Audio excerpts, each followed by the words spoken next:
As pessoas que nos acompanharão depois pelo canal do YouTube, muito obrigado pela sua companhia. Vocês que têm acompanhado as mensagens e têm compartilhado a palavra de Deus, isso é muito importante.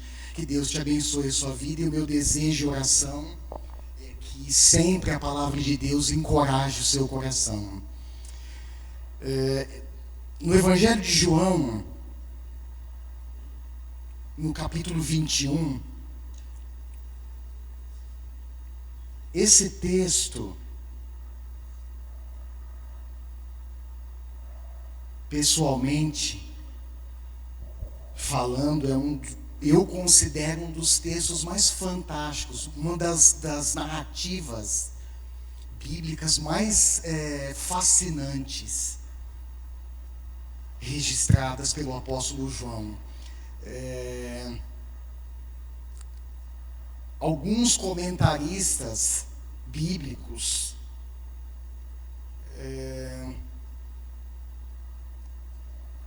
dizem que esse finalzinho aqui do capítulo 21 não fazia parte do texto original, foi acrescentado depois. Se você for perceber, agora olhar rápido você já percebe, mas vale a pena estudar com calma. Há uma grande diferença na mudança da narrativa. E por isso, alguns comentaristas acreditam que essa narrativa ela não fazia, a princípio, parte do texto original. Ela foi acrescentada depois. Mas, pessoalmente falando, irmãos, para mim, não importa se foi acrescentado depois, se já estava ali, se fazia parte já da narrativa sequencial, não importa. O que importa é que está registrado. E pessoalmente é um dos textos mais fantásticos, mais fascinantes que nós encontramos na Bíblia Sagrada. Então eu vou fazer a leitura aqui na NVI, e a nossa conversa a partir desse texto se fundamenta nesse tema: restauração e missão. E uma outra coisa, antes de fazer a leitura do texto, que me chama muita atenção é a pergunta que o Senhor Jesus faz para Pedro nesse momento. No final da mensagem, presta atenção, eu vou repetir essa pergunta. Você me ama? Jesus perguntou para Pedro. Essa pergunta, irmãos, tem uma conotação. É uma pergunta simples, clara e objetiva. É ou não é? Você me ama? Mas ao mesmo tempo, ela tem uma conotação profunda. Profunda. Porque quando alguém é capaz de responder essa pergunta, sim, Senhor, eu te amo, ela é carregada de uma profundidade, irmãos, muito grande, muito significativa. Por quê? Talvez você está pensando, porque amar a Deus, amar a Jesus Cristo, envolve muitas coisas.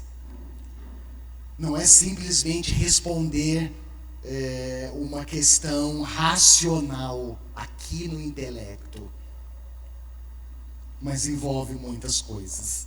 Então eu vou fazer leitura aqui na NVI.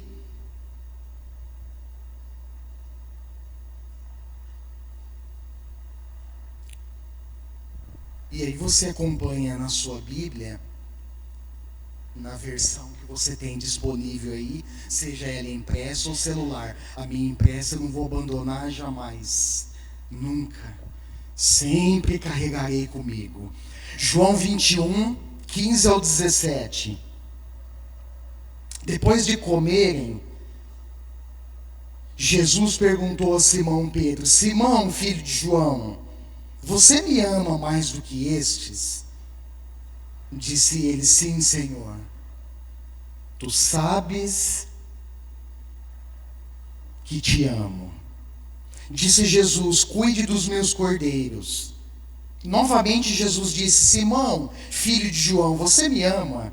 Ele respondeu: sim, Senhor, tu sabes que te amo. Disse Jesus: pastorei as minhas ovelhas. Pela terceira vez ele lhe disse: Simão, filho de João, você me ama? Pedro ficou magoado por Jesus lhe ter perguntado pela terceira vez: você me ama? Ele disse: Senhor, tu sabes todas as coisas e sabes que te amo.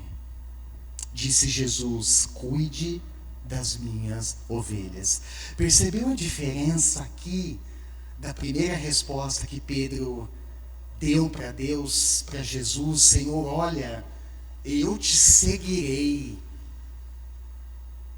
por onde fores, ainda que o Senhor seja preso, eu continuarei te seguindo.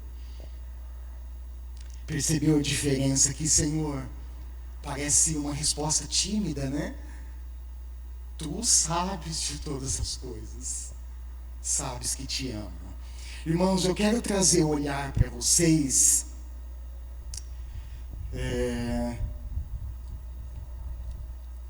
para algumas questões importantes dessa narrativa. Primeiro, aqui na introdução, eu quero destacar e observar com vocês a postura dos primeiros discípulos, que foram chamados e formados por Jesus. Porque é assim que ele faz: ele nos chama, ele nos tira do nosso contexto real, e ele vai ao longo da vida, do tempo, da história, ele vai nos formando. E é interessante porque eu vou dar aqui alguns traços, algumas características dos discípulos, mas é interessante pensar na sua vida e pensar no contexto que Deus te tirou e do processo o qual você está envolvido junto dele. Deus está transformando a sua história. Amém? Deus está transformando a sua vida. E Ele nos tira, irmãos, do nosso contexto. E quando nós saímos do nosso contexto real, nós carregamos conosco uma bagagem histórica. É como se fosse uma mochila que nós carregamos e que dentro dessa mochila está a parte da nossa história. E quando nós somos escolhidos por Deus e somos formados por Ele, nós lembramos que agora a nossa história, ela começa a ser escrita de uma maneira diferente. Embora o passado não podemos mudar, o futuro ainda não nos pertence, mas o presente é real. E Deus está trabalhando na nossa vida hoje. E a nossa vida, então, ela é dividida entre antes e depois. E o que importa, irmãos, grave isso, é hoje. É o depois que Deus começa a fazer e escrever na sua e na minha vida. Amém? E nós carregamos na bagagem coisas negativas, coisas positivas, mas o que importa é que nessa caminhada Deus está trabalhando na nossa vida. Ele está escrevendo uma nova história. Amém? E é interessante perceber isso na vida dos discípulos. 2 deles, por exemplo, receberam o apelido de filhos do trovão.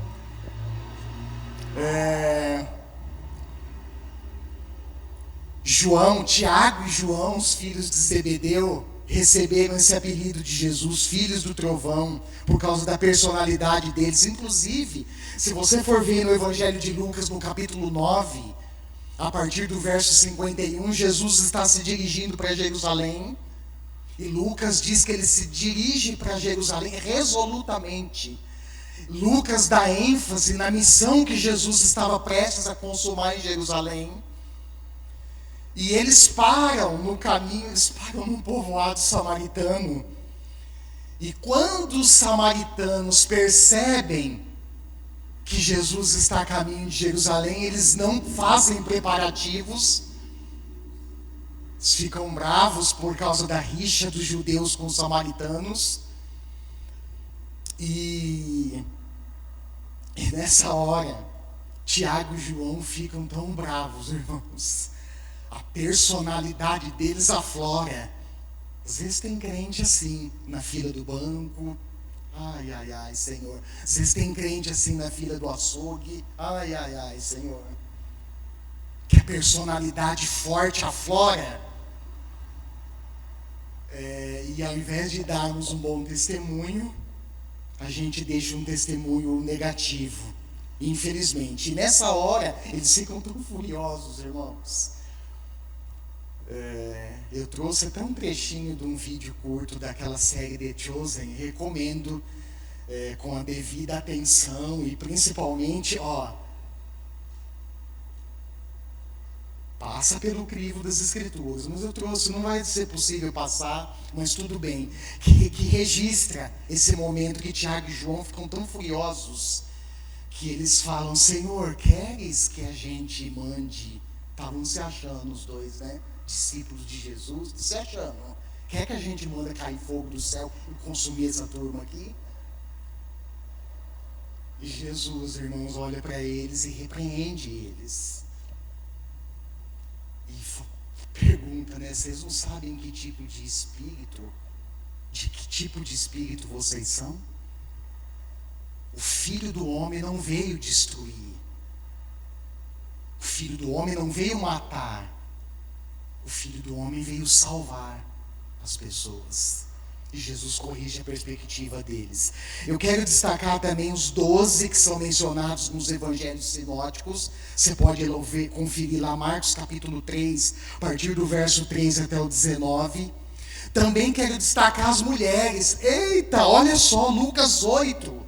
Algumas mulheres, está registrado lá, seguiam Jesus e além de segui-lo, ajudavam a sustentar Jesus e os discípulos durante o ministério. Olha que bênção, irmãos. Lucas, ele narra com muita simplicidade a escolha desses 12, desses homens, e os seus respectivos nomes. Está lá em Lucas 6, eu não vou fazer leitura por causa do tempo, mas você pode anotar e fazer leitura na sua casa. Lucas 6, 12 ao 16. Foram esses homens que estão registrados ali, que deixaram tudo para seguir Jesus, que ouviram o chamado e disseram: Senhor, eis-me aqui, eu quero te seguir. Foram eles que viajaram com o Mestre, foram eles que fizeram refeições juntos com Jesus, que acamparam, que pescaram, que sujaram os pés nas longas estradas de terra. São esses, irmãos, que após deixar as multidões, Jesus ensinava parábolas em particular. Eles tinham um ensino particular. Irmãos, olha que bênção. Aqueles que o Senhor Jesus passa a noite inteira orando antes de escolher. E aos olhos do público naquele tempo, a escolha de Jesus certamente não foi uma boa escolha. Pessoas impulsivas, lembra de Pedro? Que por sinal com espada na mão, que perigo, hein, Cleiton? Com espada na mão, hein? Ai, ai, ai, hein? Sape na orelha de Malco, Jesus falando: pera lá, não é isso que vocês estão aprendendo comigo. Toca, restaura a orelha do rapaz, corrige a perspectiva de Pedro. Lembra? Ai, Senhor, mas o fato é que Jesus passa a noite inteira orando. E no amanhecer ele escolhe esses 12, que Lucas registra lá no capítulo 6 do seu evangelho. Aqueles, irmãos, que seriam testemunho oculares dos ensinos de Jesus, do seu ministério, que foram testemunha ocular da sua morte, da sua ressurreição. Homens que deram continuidade à propagação do Evangelho. E hoje, não esqueça isso, a missão continua através da igreja.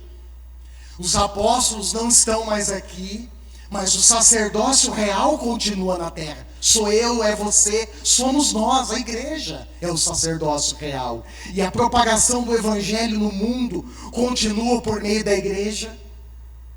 É o que o apóstolo Paulo vai escrever lá na carta aos Coríntios, no capítulo 5, da sua segunda carta, quando Paulo diz, olha, vocês, ele está dizendo para a igreja. E a igreja somos nós, irmãos. Ele vai dizer, olha, vocês são embaixadores de Cristo nesse mundo. E a proclamação que Deus continua fazendo é por meio de vocês, da igreja. E o evangelho continua continuar sendo proclamado através da nossa vida.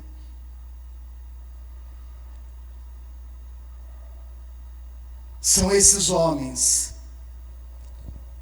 que Jesus chamou, que Ele escolheu e Ele formou ao longo da caminhada. Não podemos esquecer que todo discípulo é humano. Todo discípulo acerta, todo discípulo erra, todo discípulo corrige os seus erros ao longo da história, ao longo da caminhada. Todo discípulo sente medo, pavor, insegurança em algum momento da jornada. Isso já aconteceu com você? Isso acontece comigo hora ou outra, irmãos.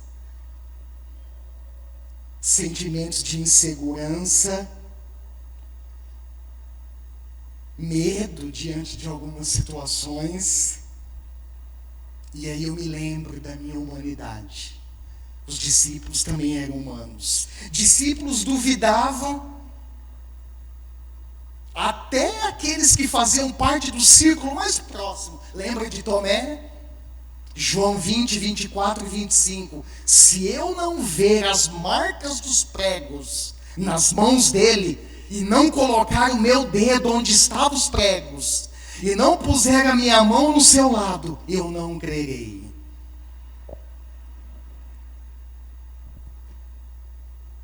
Ressalto que antes Jesus aparece, Tomé não estava, lembra? E quando ele chega, ele compõe o círculo da turma, a primeira coisa que a turma, se fosse eu, a primeira coisa que eu ia gritar, que eu ia anunciar, nós vimos o Senhor, Ele esteve aqui. Se eu não ver as marcas dos pregos nas suas mãos, se eu não colocar o dedo onde estavam os pregos, para ver se furou, se vazou de um lado para o outro, né? E não colocar a mão no lado onde o soldado romano furou com uma lança, eu não vou crer.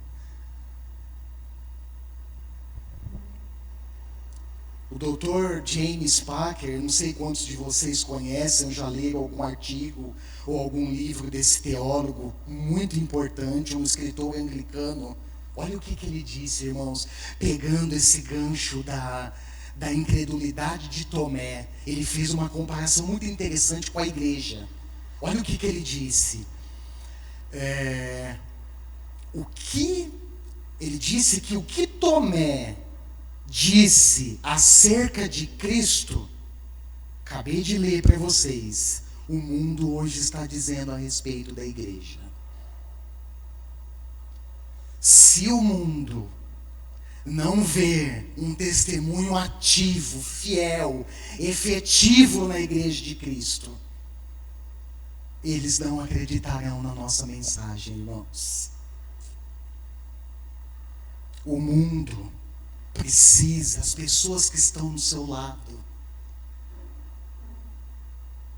precisam ver evidências concretas de uma vida transformada. Só que calma lá, se assusta não. Deixa eu te dar um aviso que a Bíblia ensina. Nós estamos sendo transformados. A nossa transformação completa, ela ainda vai acontecer. Mas isso, irmãos, não exime a nossa responsabilidade. Isso não é uma justificativa ou uma negativa da transformação, do bom testemunho que nós precisamos deixar no mundo.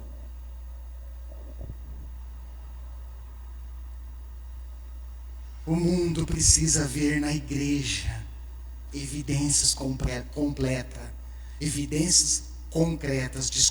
de uma verdadeira conversão. Os discípulos também, eles ficam indignados, como fizeram os 10 diante do pedido ousado de Tiago e João, que queriam sentar um à direita e outro à esquerda de Jesus no seu trono. Discípulos, irmãos, também ficam cansados. Aliás, essa semana, irmãos, eu lutei contra o cansaço. Compartilhei com a Patrícia essa semana. Falei, olha, eu estou sentindo um cansaço além do normal. Será que é alguma seta do inferno que está tentando me tirar do caminho? Ou será que é cansaço da minha própria humanidade? Então, discípulos ficam cansados, discípulos dormem, mesmo quando seu mestre está profundamente angustiado, angústia de morte, e ele faz um pedido: olha, fiquem aqui e vigiem comigo, pelo menos uma hora. Lembra no jardim de Getsêmani? Quando Jesus volta, Pedro, Tiago e João estão puxando o ronco. E por que eu estou relatando tudo isso, irmãos? Não é para desmerecer, não é para apontar as falhas desses homens, não, mas é para ressaltar a graça de Deus, que mesmo diante das nossas fraquezas, nos chama e transforma e forma a nossa vida ao longo da história. Graça que nos resgatou, eu falei aqui agora há pouco, na nossa oração, Colossenses 1, 13 e 14, que nos resgatou do império das trevas e nos transportou para o reino do seu Filho amado, em quem temos a redenção, a saber, o perdão dos pecados. Graça que muda a nossa condição diante de Deus. De inimigos nos tornamos amigos, de criaturas nos tornamos filhos. Olha que bênção! Graça que muda a nossa condição diante dele, graça que nos torna de condenados, muda a nossa sentença eterna. De condenados, nós somos justificados. Romanos capítulo 5, Paulo vai falar isso. Pois vocês são justificados pela fé em Cristo. Graça que nos salvou, que nos alcançou. É por isso que nós estamos aqui, irmãos. Amém? Olha para a pessoa que está do seu lado, fala assim para ela com convicção: você é escolhido de Deus. Amém. Fala assim para ela com convicção: Deus está formando o seu caráter.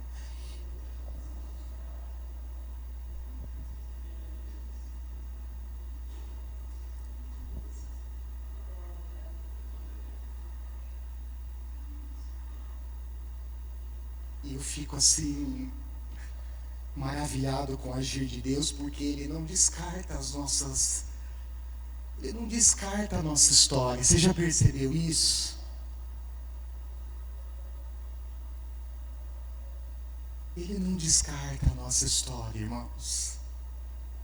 Pelo contrário, Deus valoriza a nossa história.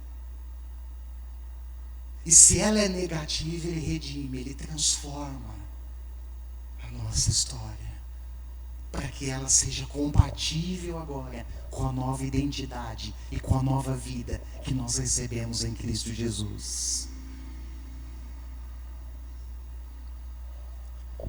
Agora, o que eu quero, feito essas considerações, algumas, tem muito mais, algumas, sobre os primeiros discípulos, eu quero me atentar aqui para esse momento da restauração de Pedro. Se você for olhar para o contexto anterior e para o contexto imediato, você vai destacar dois acontecimentos ali importantes. Qual é o primeiro? Olha lá na sua Bíblia.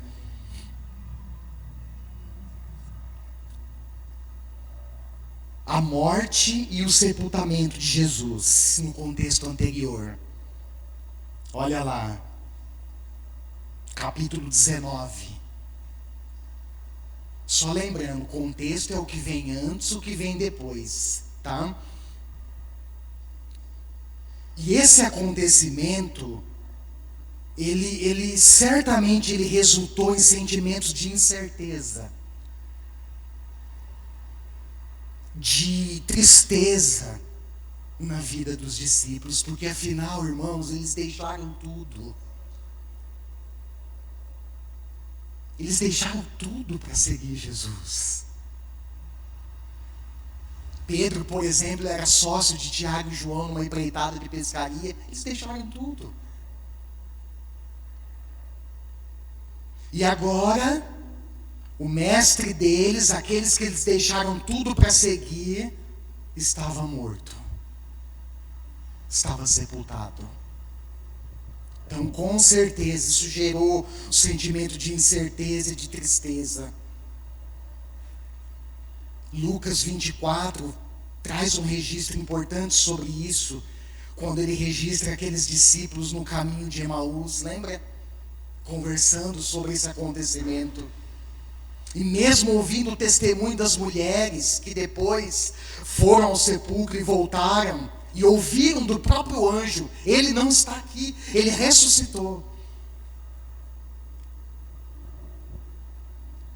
Naquele dia, irmãos, não somente o sol deixara de brilhar, mas também a esperança dos discípulos. Quantas vezes, irmãos, diante de um acontecimento negativo, sentimentos de incerteza, insegurança pairam no nosso coração? É ou não é?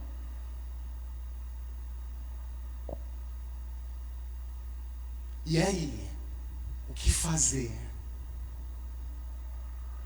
Vou te dar um exercício bíblico infalível. Sabe qual é? Lembre-se do Jesus ressuscitado. Lembre-se do Senhor Jesus Cristo ressuscitado. Ele não está aqui, o anjo disse. Ele ressuscitou.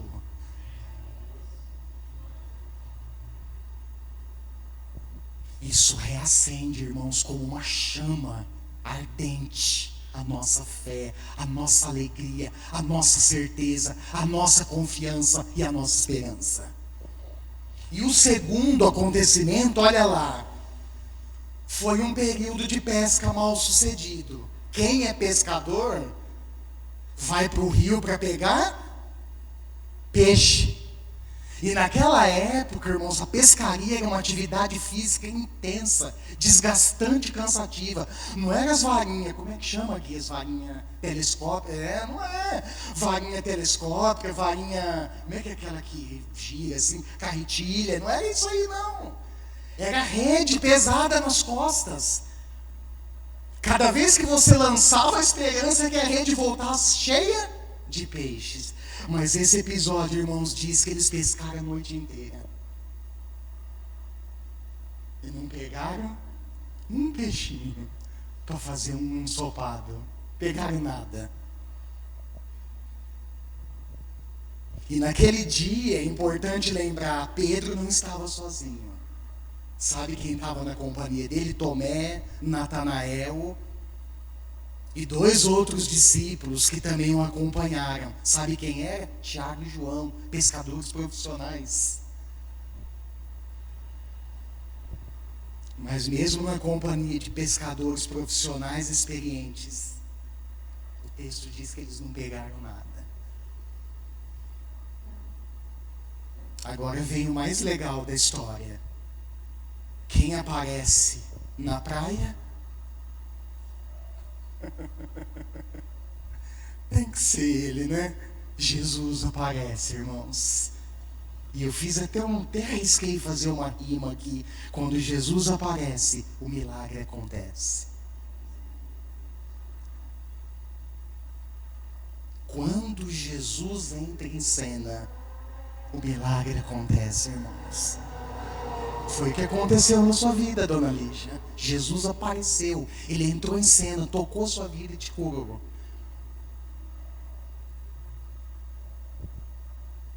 E Vocês conhecem a história, né? Jesus manda lançar do outro lado do barco e a rede tinha tanto peixe, que eles precisaram pedir ajuda para outros barcos que estavam ali, porque o deles estava a ponto de afundar. Mas agora, irmãos, eu quero refletir com vocês aqui nos detalhes desse episódio.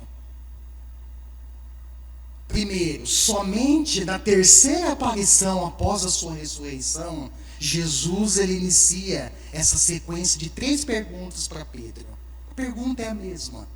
Ele só repetiu ela 3 vezes. Ele estava dando ênfase ao repetir. Simão, filho de João, você me ama? E é nesse contexto, irmãos, nesse contexto que nasce o ministério do apóstolo Pedro. E aí eu pergunto para você, em que contexto você ouviu o chamado de Jesus? Lembra? Estava preenchendo as fichinhas, o termo, sei pegar a minha certidão de batismo, irmãos. Não lembrava mais a data do batismo, né? Mas você lembra o contexto exato que Deus te chamou, que Deus te escolheu?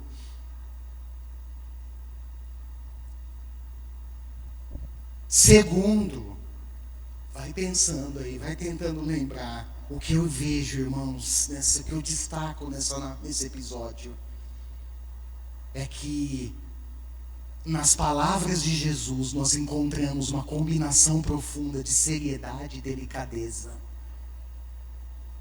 Jesus, nosso Deus não tem prazer de expor os nossos pecados, irmãos. Afinal, o culpado sabe o que fez, né? Pedro sabia o que ele tinha feito. Mas o que mais chama a atenção é a restauração que Deus faz na vida de Pedro. Deus sabe o momento certo para restaurar a sua e a minha vida.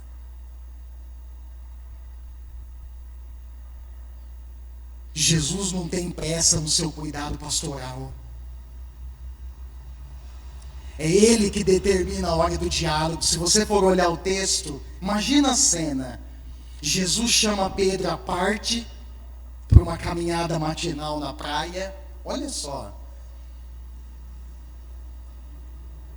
E nessa conversa, nesse diálogo, Jesus então espera o momento certo para fazer a pergunta. Simão, filho de João, você me ama?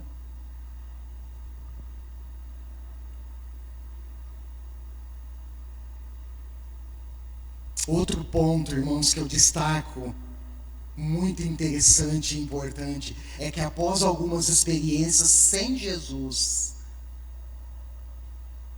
sem o Mestre ao seu lado, Pedro teve oportunidade de crescer e de amadurecer.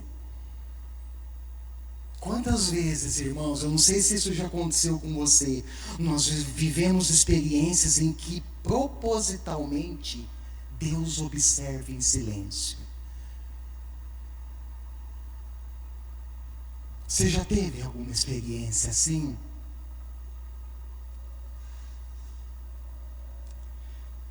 Experiências que nós não ouvimos a sua voz e muito menos vemos a sua intervenção ao nosso favor. Já viveu experiências assim? E às vezes algumas pessoas falam, pastor, mas o silêncio de Deus também é uma resposta. Olha, pode até ser uma resposta, mas eu prefiro que ele continue falando.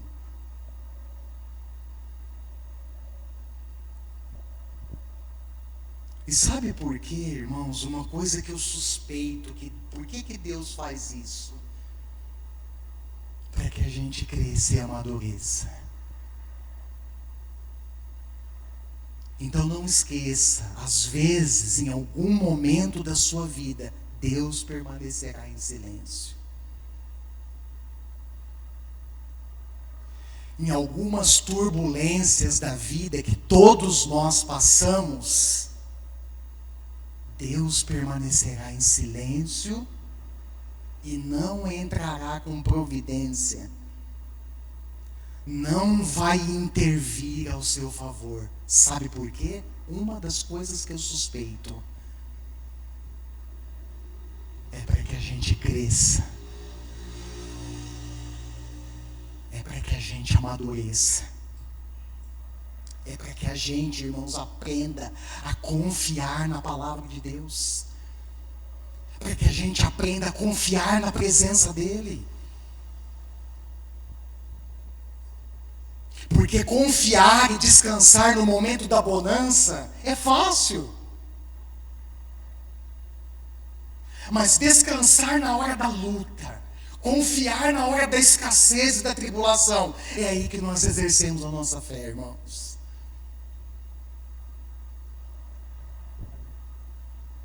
Lembra das palavras do apóstolo Paulo para os cristãos lá em Roma, Romanos 5. Abra esse texto comigo, vale a pena ler junto com vocês. Romanos 5, versos 1 até o 5.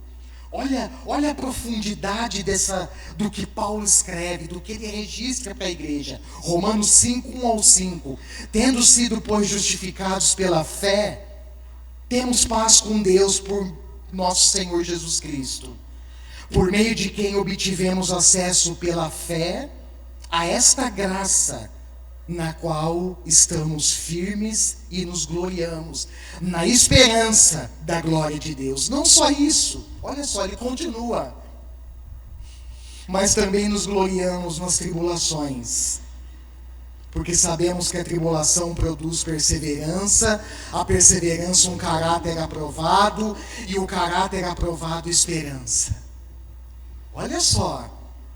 E a esperança não nos decepciona, porque Deus derramou o seu amor em nossos corações por meio do Espírito Santo que Ele nos concedeu. Aleluia!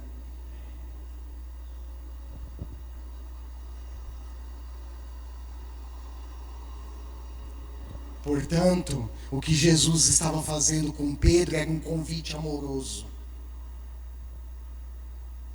para que Pedro reafirmasse o amor dele por Cristo. Agora, nesse momento, não mais através de palavras impulsivas ou inconsequentes, como ele fizera anteriormente lá em Lucas 22. E Jesus faz isso, irmãos. E eu vou passar para a conclusão. Jesus faz isso, indicando que esse amor seria reafirmado por meio de uma missão prática. Agora eu quero parar aqui, abrir um parênteses e dizer uma coisa importante para a igreja, para vocês. Nós reafirmamos o nosso amor, irmãos, a Deus de duas maneiras bíblicas e que nós não podemos perder de vista. Primeiro, nós reafirmamos o nosso amor por Deus quando nós obedecemos a sua palavra. Jesus disse no Evangelho de João, capítulo 15, aquele que me ama, obedece os meus mandamentos. E a segunda maneira é quando nós somos engajados no quê? Na missão. Nós reafirmamos o nosso amor por Deus quando nós estamos engajados na sua missão. E eu preciso te lembrar de uma coisa importante: missão não é tudo que a igreja faz. Não confunda isso. Senão qualquer atividade se torna missão da igreja. Não, missão da igreja é o que Deus nos mandou fazer. Dentre os textos que eu abriria, esse que eu vou abrir junto com vocês, abre lá, Mateus capítulo 28. Todos nós conhecemos esse texto. Aliás, algumas pessoas já decoraram esse texto. Olha o que está escrito lá, Mateus 28, a partir do verso 16. Os 11 discípulos foram para a Galileia, para o monte que Jesus lhes indicara. Quando viram, adoraram, mas alguns duvidaram. Então Jesus aproximou-se deles e disse: foi-me dada toda a autoridade nos céus e na terra. Portanto, vão e façam discípulos de todas as nações, batizando-os em nome do Pai, do Filho e do Espírito Santo, ensinando-os a obedecer a tudo o que eu ordenei. E eu estarei com vocês sempre até o fim dos séculos. A gente gosta, como um bom crente, a gente gosta de pegar só a parte final. O Senhor estará conosco todos os dias até o fim dos séculos. É verdade, irmãos. Mas antes da promessa, tem uma ordem. Qual é a ordem? Vão, façam discípulos. E quando nós reafirmamos, quando nós somos engajados na missão, nós estamos, irmãos, reafirmando o nosso amor por Deus. Quantos de nós somos engajados na missão no dia a dia? Quantos de nós, irmãos, somos preocupados com a missão de Deus? E outro detalhe, a missão não é nossa. A missão é de Deus. A missão primordial é dele, que enviou seu Filho ao mundo para nos resgatar. E nós não podemos esquecer, irmãos, que a nossa função é dar sequência na missão que Deus já iniciou.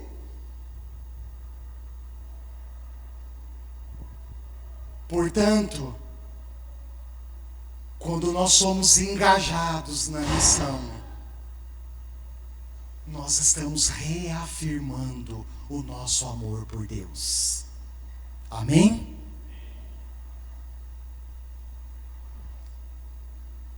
E como Jesus faz isso com Pedro, um Pedro que precisava ser restaurado antes de ser engajado na missão, Jesus diz: Pedro, cuide dos meus cordeiros. Cuide, pastoreie as minhas ovelhas. Eu louvo a Deus, irmãos, toda vez que eu pastoreio o rebanho que é dele, não é meu. Eu sou só um cooperador. E eu quero fazer isso de todo o coração, com prazer, com alegria. Apesar das minhas limitações e fraquezas humanas, eu estou reafirmando o meu amor por Deus. E eu quero encerrar, irmãos, dizendo que, semelhantemente a Pedro, nós também, em algum momento da caminhada, de maneira impulsiva, sem calcular o preço do discipulado, de seguir a Jesus, nós declaramos: eu estou pronto para ir contigo, Senhor, para a prisão e para a morte. Essa semana eu recebi uma mensagem contando a história de um pastor. Eu não vou lembrar agora o local que ele estava, em algum lugar da África, me desculpe, eu não lembro. E ele tem contato com um pastor que era constantemente preso, porque ele ia pregar nos funerais da cidade. Todo funeral que tinha, o pastor estava lá. E eu vou confessar aqui, irmãos, eu também espero uma brechinha no funeral, hein? Para pregar a palavra. E todo funeral o pastor estava lá. E ele era, toda vez que ele aparecia e pregava o evangelho, era um país de perseguição rígida contra os cristãos, ele era preso. Aí demorava uns dias, soltava. Tinha um funeral, o pastor voltava, era preso. E esse missionário teve contato com esse pastor que, dentre as prisões, ele foi também condenado à morte.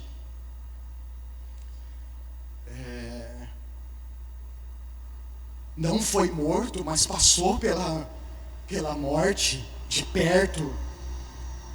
E esse missionário, conversando com o pastor, relatando a situação, a realidade da igreja na América, esse missionário dizia: olha, lá na América nós temos culto uma vez na semana e as pessoas faltam no culto. E esse pastor, que era preso direto num país de perseguição, eu não acredito, ficava indignado. Olha, lá na América nós temos uma Bíblia para cada pessoa. Cada pessoa tem uma Bíblia, mas lá as pessoas não leem a Bíblia.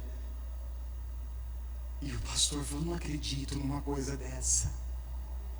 aqui, nós precisamos. Recentemente eu precisei desmantelar minha Bíblia, tirar a capa, separar página por página, entregar um pouco para cada um, para os irmãos lerem em parcelas. Não acredito lá na América que vocês têm a Bíblia, cada um tem uma Bíblia e não lê. Não lemos, pastor.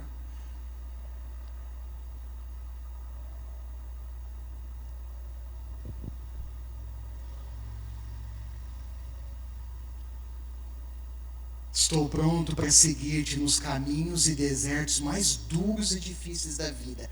Estou pronto para ser criticado, ridicularizado, humilhado, perseguido, rejeitado e excluído por amor a ti. Mas diante das primeiras ondas e ventos fortes, nós desistimos da fé, irmãos. Tenho trazido para a liderança da igreja um dos nossos desafios que continuam nesse ano e no próximo ano. É pastorear as pessoas que estão abatidas e afastadas, irmãos. Isso é um grande desafio para nós. Deus não me mandou aqui, irmãos, entenda isso, para inventar uma roda nova, para inventar atividades novas. Deus não me mandou aqui para isso. Deus me trouxe aqui para cuidar, para pastorear o seu rebanho, para perceber as necessidades. E eu tenho clamado ajuda à liderança, e tenho pedido, irmãos, me ajuda. Às vezes, em alguns momentos, eu não estou enxergando uma necessidade aqui e acolá. Me ajudem.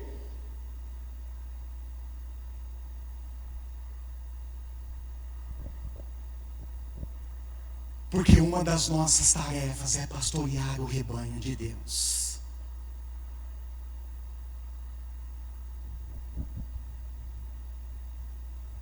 E eu quero fechar, irmãos, dizendo o seguinte: isso aqui não foi eu que escrevi, porque veio na minha cabeça. Em oração, o Espírito Santo me disse isso. Ele me disse: existem muitos soldados feridos.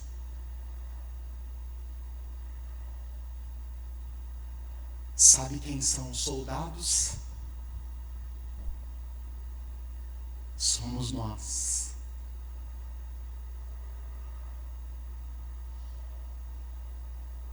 Eu e você. E existem no meio do povo de Deus muitos soldados feridos, que estão impossibilitados por causa das suas feridas. Embora isso, não sei se é uma justificativa que nos impossibilita diante da missão, mas existem muitos soldados feridos, irmãos, que estão impossibilitados de lutar o bom combate. Mas o que a palavra de Deus está nos trazendo hoje é que Deus te chamou. Não foi eu que te escolhi, meu irmão, foi Deus que te escolheu. Ele tem te formado, Ele tem formado o seu caráter, Ele tem restaurado as suas feridas, para que você continue, restaurado, uma vez restaurado, engajado na missão.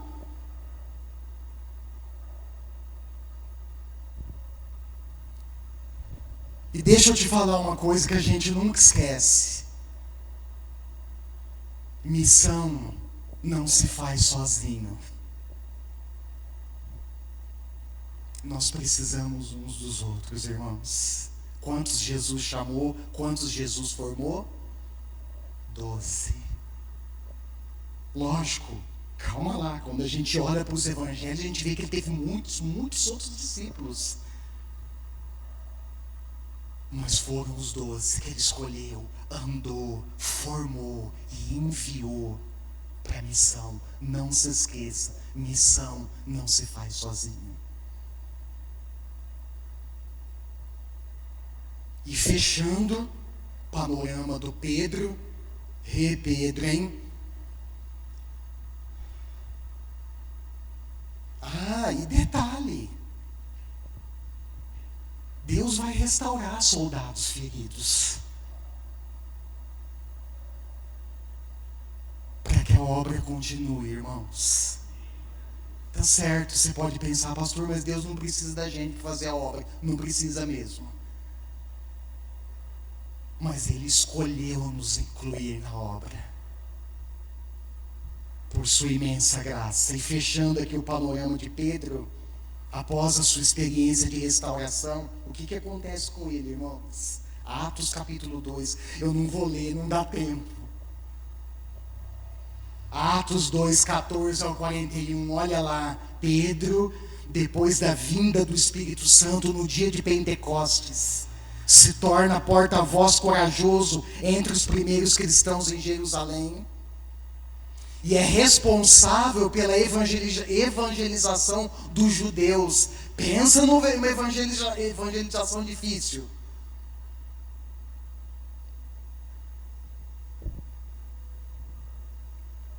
No seu primeiro discurso em público, 3.000 pessoas aceitam a mensagem e são batizadas.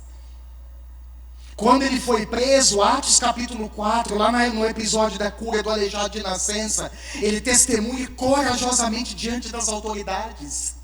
Olha, o que vocês viram aqui, não somos nós não, é o poder de Deus através de Jesus, aquele que vocês mataram.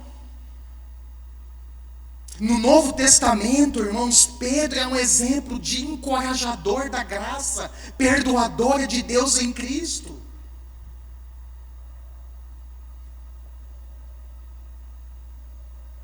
E ele também é um exemplo de que, apesar das nossas falhas, Jesus pode, com toda a bondade, nos restaurar e nos conectar na missão.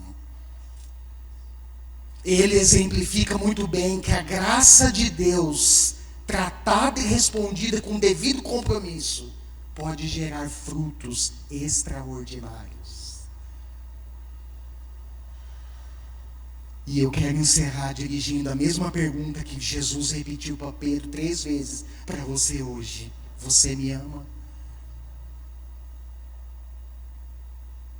Qual será a sua resposta para Jesus? Feche seus olhos por um instante. Eu sei que é difícil, irmãos, pensar em tudo agora.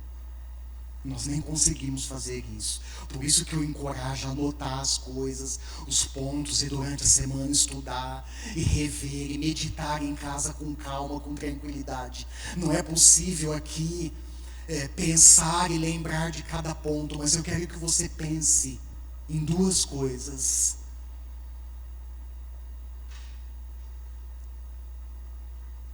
Primeiro, pense nessa pergunta de Jesus que continua ecoando: você me ama?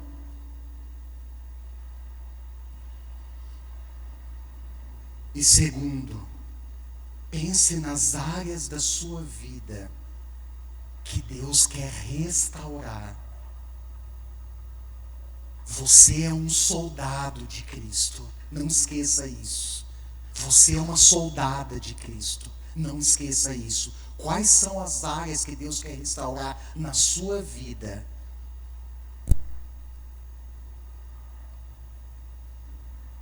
Para você se engajar na missão. Lembrando que engajar-se na missão é a nossa resposta de amor para Deus. Senhor, obrigado por tua presença aqui. Obrigado por tua palavra viva e eficaz, que venha ao encontro dos nossos corações.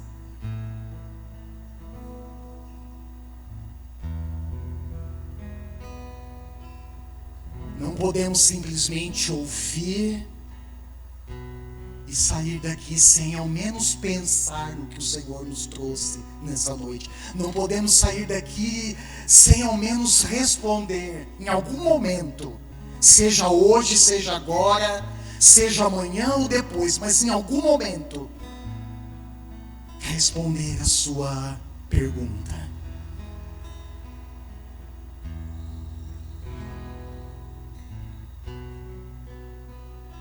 Pedro respondeu e foi restaurado. Senhor, eu oro para que, se há respostas positivas para o Senhor aqui, se há soldados feridos aqui nessa noite, restaura, Senhor. Se há soldados abatidos aqui essa noite, restaura, Senhor, pelo teu poder e pelo poder da tua palavra, em nome do Senhor Jesus Cristo. Se há soldados cansados aqui, Restaura essa noite, Senhor. Se há soldados apáticos, desconectados da missão, restaura essa noite. Se há áreas da nossa vida, Senhor, nos atrapalhando, nos impedindo de engajar-nos na missão, cura, perdoa, restaura essa noite. Em nome de Jesus. Áreas que nos travam, áreas que nós insistimos, ó Deus, caminhos que não são caminhos do Senhor, que nós insistimos em percorrer, e esses caminhos são atalhos, na realidade não são caminhos, eles são atalhos que nos desconectam do Senhor e nos desconectam da missão. Traga-nos de volta para o seu caminho. Como bom pastor, nós precisamos ouvir a tua voz e segui-la, Senhor.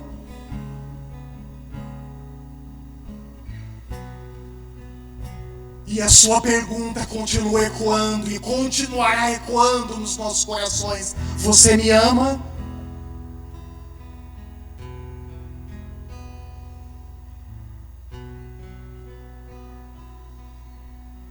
Deus quer te restaurar, querido, querida.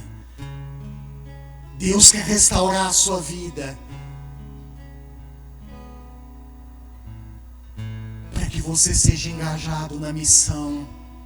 E esse engajamento autêntico e fiel seja uma resposta de amor para Deus. E seja também, irmãos, um testemunho vivo nesse mundo.